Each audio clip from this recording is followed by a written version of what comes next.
All right, taking a look at shares of Disney, since we're speaking of streamers, we're seeing that it's trading to the upside here, up about 1.33%. It's a busy time for the Magic Kingdom. Disney execs are taking part in a media investor conference today.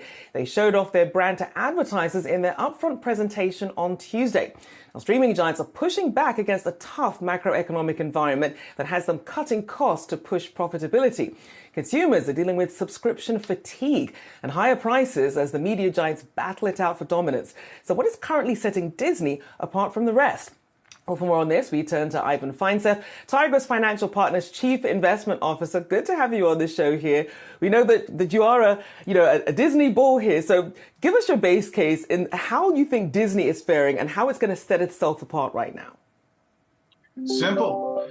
Content is king and Disney is the king of content.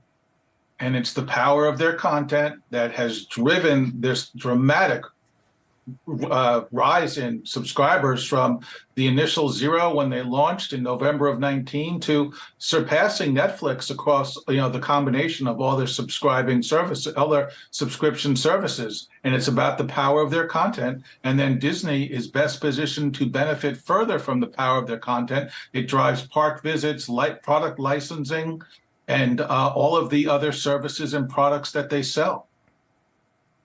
And we've got a couple of the brands up there as well. There was a heavy focus, especially on sports. We saw them rolling out a lot of ESPN celebrities at upfronts. Talk about that big shift that we saw, because we didn't see a lot of actors at the upfronts, but we did see this huge showing from some of the sports brands.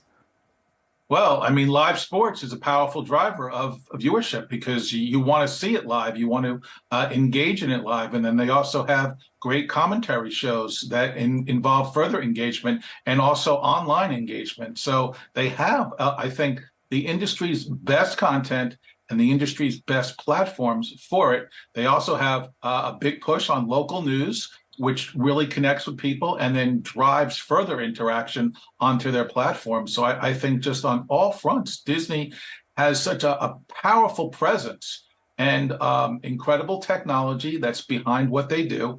And I think the stock is incredibly cheap.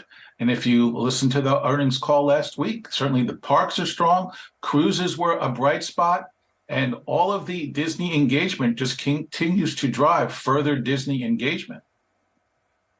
So I want to ask you about content, because we did see, a lot of reality stars. We saw Kim Kardashian, Ryan Seacrest at these upfronts. Not a lot of actors. You also have, of course, the writers' strike and concerns about that as well. How much of that is going to factor into some of sort of the cost cutting and strategic spending for Disney? Well, the writer's strike is going to have an issue. I think it gets resolved relatively soon, but they did show a lot of content. They didn't have the actors there, but they have a show, featuring the second season of a show featuring Samuel L. Jackson as Nick Fury. They have the second season of Loki. They have a lot of fan favorites and the power of The Mandalorian and Disney that has driven the launch of other shows that they, including Obi-Wan and Andor.